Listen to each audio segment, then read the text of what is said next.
One thing that's super important to understand as we are racing towards the upcoming Bitcoin halving and the subsequent bull market is that the majority of crypto projects will not make it. There's a whole bunch of projects and altcoins out there right now, and we won't even remember them in a year's time because all of the new projects that are popping up left, right and centre, only a fraction of them will be able to survive long term, and the ones that do can end up being massive in the future. But how do we know what ones can survive? So nothing is ever certain in cryptocurrency. Everything could tank and go to zero at any point, but I have been looking into some factors that can help us to make an educated guess on this.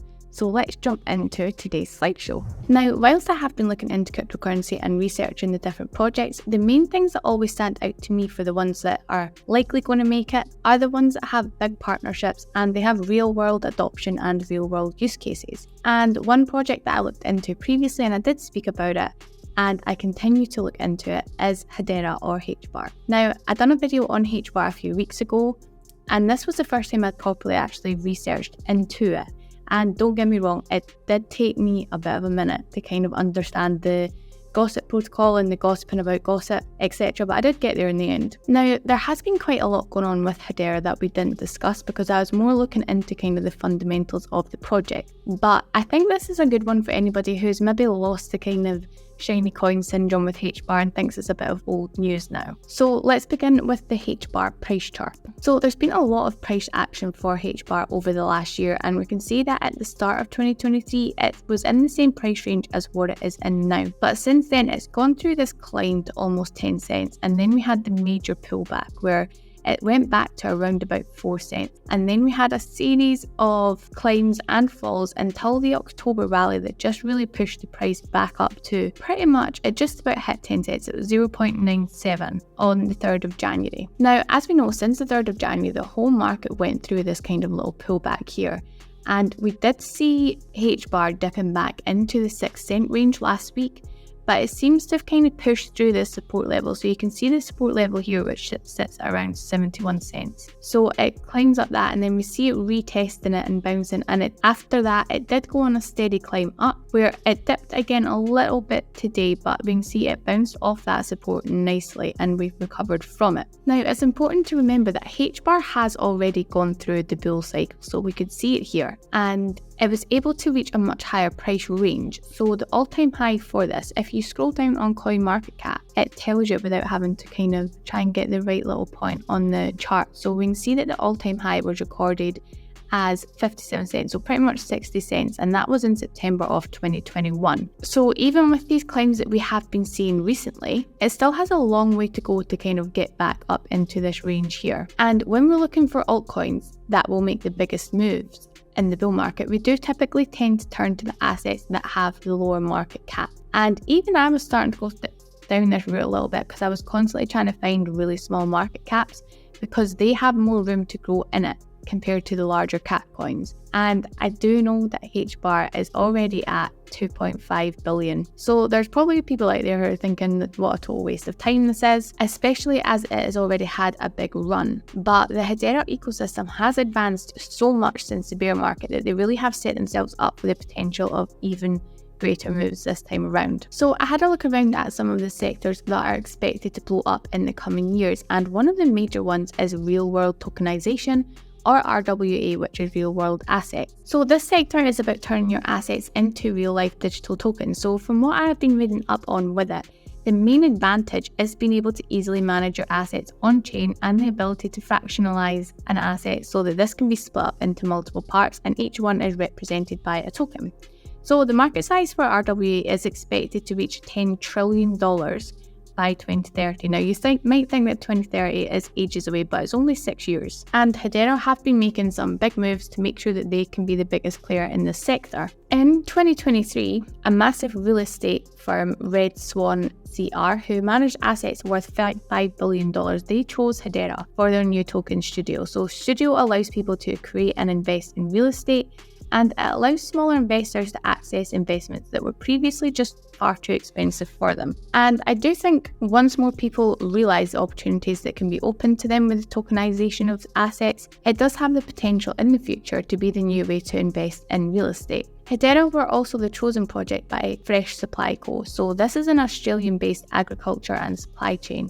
And interestingly, Fresh Supply Co. was actually the largest user of MasterCard Provenance, and they are a partner of Commonwealth Bank. So this move also integrates Hedera into the Fresh Supply Co.'s own API tool connected to MasterCard.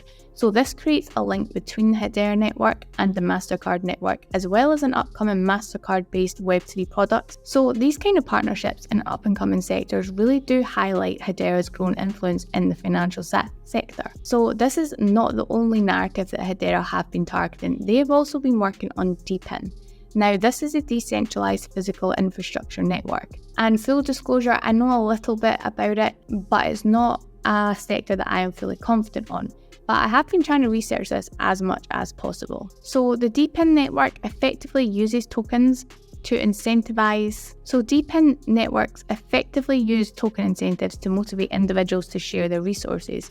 So the only one that I really know of that I'm familiar with on this is obviously Rendar and the sharing of GPU. So from what I know of this approach, it encourages active participation and growth within the project's ecosystem. So Hedera have recently partnered with a project that is called QuickPick. So this is pretty much operates like a delivery service, and in that service, Hedera have recently partnered with a project called QuickPick, which pretty much operates like a delivery service in that the service network connects local drivers with users for package deliveries, and by leveraging the highly scalable Hedera network and Google Maps, QuickPick logs all the drivers' journeys as immutable records on the Hedera consensus service. So this helps to ensure that both the customers and the drivers as well are protected from any accusations of things like fraud, theft and item loss, things like that. But it's not only the ecosystem that we are seeing ramp up. So we recently saw a run up in the price chart for HBAR Suite, and this is a project which is taking part in another huge narrative, and that is DeFi. So HBAR Suite is currently up over 400% this month, and one question that we do need to ask is, why is the price up so much? Well, Hedera have recently introduced the H Suite Foundation, and the purpose of this foundation is to incentivize the creation of smart applications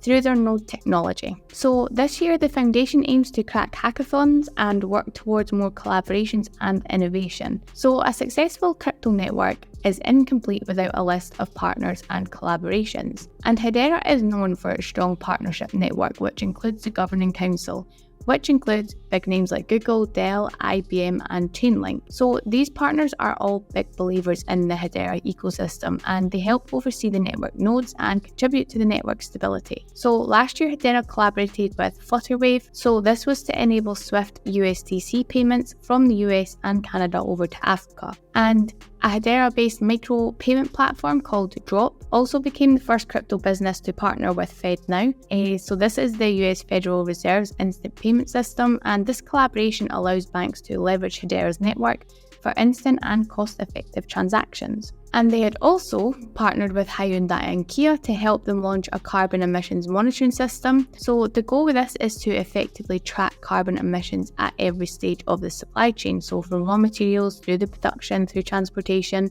and all of this is being done using HBAR's super powerful network. So it is clear to me anyway that the Hedera team have been focused on growing the ecosystem through the partnerships, which can only increase the number of use cases for their technology. Now, alongside their accomplishments, it's also important to understand how a project really works. So I'd encourage you to go and do your own research on this.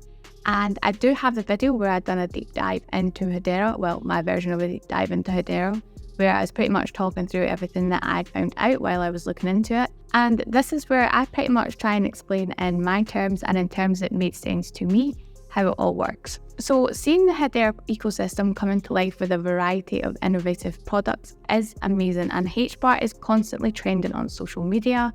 It's always trending on Twitter, I have noticed that. And the fact is that they keep on growing and they keep on surprising us with major updates. And with the bull run starting to approach, we're really only just getting started with this. So that's all I have for today. Let me know in the comments below if you're still a big believer in HBAR and what your thoughts are on it, and I will see you in the next one. Bye!